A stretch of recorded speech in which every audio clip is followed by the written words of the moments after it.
السلام علیکم ویورس، دس از زاہد احمد۔ اس مرتبہ زاہد احمد آپ کی خدمت میں ایک نئی ٹاپک کے ساتھ۔ ویسے تو میں نے یہ سوچا تھا کہ اس رمضان میں کوئی ویڈیو نہیں دوں گا، لیکن جیسے میں فیس بک یوز کر رہا تھا، یوٹیوب اور دوسرے چینل یوز کر رہا تھا، تو اس پہ ایک نئی بحث چل رہی تھی۔ نئی بحث یہ چل رہی تھی کہ اچانک ایک پروگرام چل رہا تھا کہ جس میں ایک لڑکا تقریر کر رہا تھا، تقریر مقابلہ تھا، تو اس میں یہ کہہ رہا تھا کہ ہر شاخ پہ الو بیٹھا ہے، اور وہ تقریر کرتے کرتے اچانک وہ سندھیوں کے خلاف ہو گیا، سندھیوں کے خلاف بولنے لگا کہ سندھی کے لیے ہی نوکری، سرکاری نوکری، اور سندھی کے لیے ہی چھوکری۔ یار یہ مجھے بات سمجھ نہیں آ رہی کہ آخر سندھیوں نے کیا کیا ہے، سندھیوں نے کون سی چوری کی ہے۔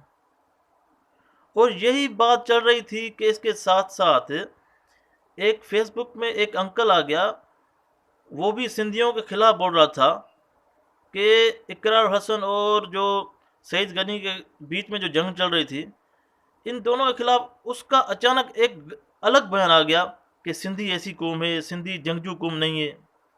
بھائی جان، سندھیوں نے کیا کیا ہے؟ میں ایک بڑے آدمی سے پوچھ رہا تھا، بزرگ سے پوچھ رہا تھا کہ یار سندھیوں نے آخر کون سی چوری کی ہے جو یہ سارے آدمی سندھ اور سندھیوں کے خلاف بولتے ہیں؟ تو اس بزرگ نے مجھے کہا کہ بیٹا، سندھیوں نے چوری نہیں کی، سندھیوں کی چوری کی جا رہی ہے، سندھ کی چوری کی جا رہی ہے۔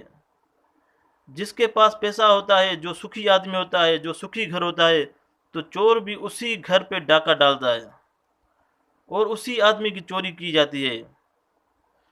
تو مجھے، میں کیا سمجھوں؟ اس کی بات بھی صحیح ہے کہ ہمیشہ سندھ اور سندھیوں کے خلاف اتنی گہری جنگ۔ اگر آپ سندھ کی تاریخ دیکھیں تو سکندر اعظم نے جب سندھ کے اوپر حملہ کیا تو سندھ کا ایک تاریخ میں آتا ہے کہ سندھ کا ایک جنگجو تھا، اس سے لڑا، لیکن لڑتے لڑتے اس سے جنگ ہار گیا۔ جب وہ سکندر اعظم کے سامنے پیش کیا گیا تو سکندر اعظم نے اسے کہا کہ اب بتاؤ میں تم سے کیا، تمہارے ساتھ کون سا سلوک کروں؟ تو اس جو جنگجو تھا، جو ہار گیا تھا سندھی، اس کا نام تھا پوز۔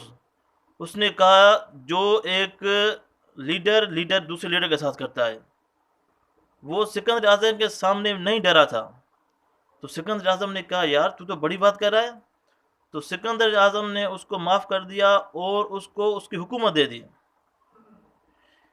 وہ سکندر اعظم سے نہیں ڈرا، جنگ ہار گیا، لیکن اس کے سامنے بھی ڈٹ کے کھڑا ہو گیا۔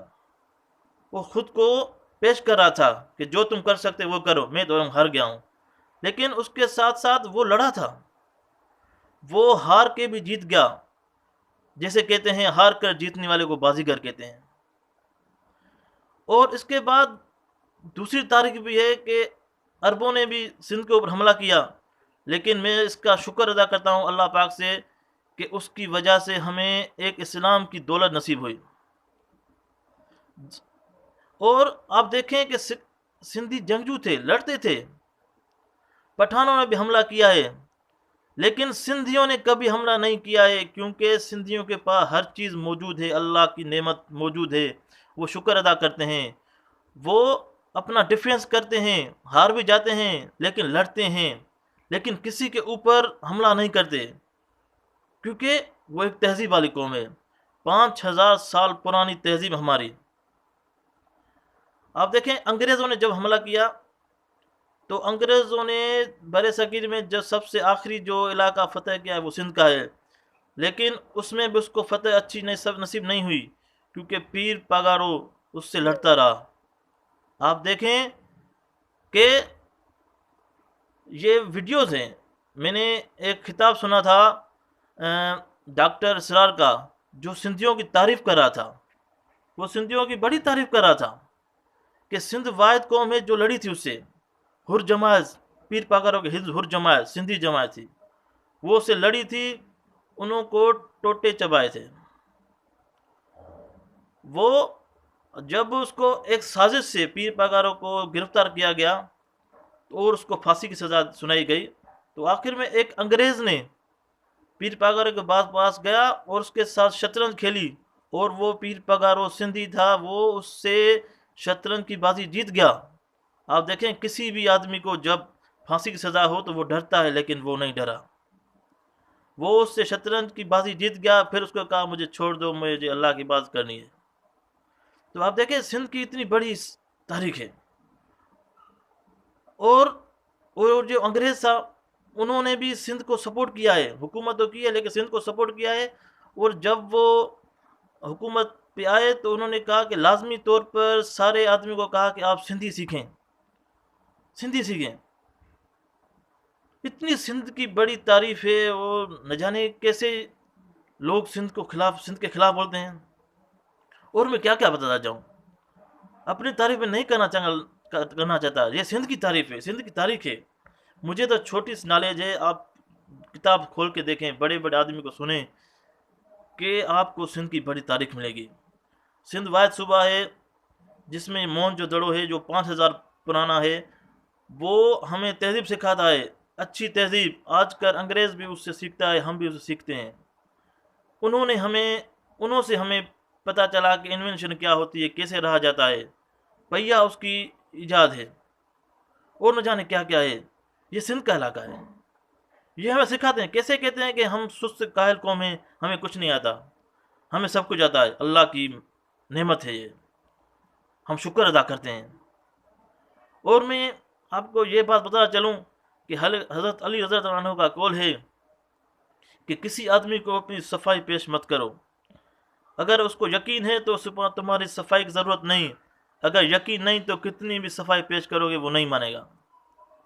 میں صرف آپ کو یہ بتانا چاہتا ہوں اور بتا رہا ہوں کہ سندھ کیا ہے، سندھی قوم کیا ہے، اس کو برا بھلا مت کہو۔ سندھی قوم کے پاس ہر چیز جب موجود ہے تو وہ اتنی اسٹرگل کیوں کرے گی؟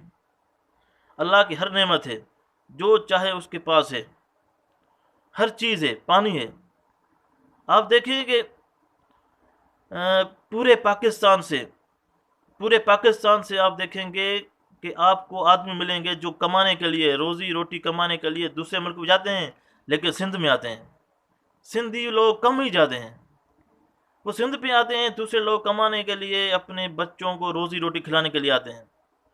اور آپ دیکھیں کہ دعا کی بھیک مانگنے کے لیے بھی سارے پاکستان سے تو کیا پوری دنیا سے لوگ سندھ میں آتے ہیں۔ یہاں بڑی بڑی درگاہ ہیں، حضرت لال شہباز قلندر، سچل سرما، شاہ لبھٹائی اور بہت سارے ہیں۔ یہاں پر آتے ہیں اور دعا کی بھیک مانگتے ہیں۔ کیوں آتے ہیں بھائی؟ جب آپ کو سندھ سے اتنی دشمنی ہے تو یہاں تو کچھ ہے نا۔ اس لیے میں کہنا چاہتا ہوں کہ جب سندھی قوم ایک عظیم قوم ہے اور سندھ ایک عظیم صوبہ ہے، اور قیام پاکستان کے بعد جتنے بھی پناہ گیر آئے تھے وہ سندھ میں ہی آئے تھے۔ کیوں آئے سندھ میں بھائی؟ پنجاب کو چھوڑ دیا تھا، سرحد کو چھوڑ دیا تھا، کے پی کو چھوڑ دیا تھا، بلوچستان چھوڑ دیا تھا، یہاں پر آ گئے تھے۔ کیوں؟ کیونکہ ہم مہمان نواز تھے، ہم لوگوں نے، ہمارے بڑوں نے انہوں کو جگہ دی رہنے کے لیے۔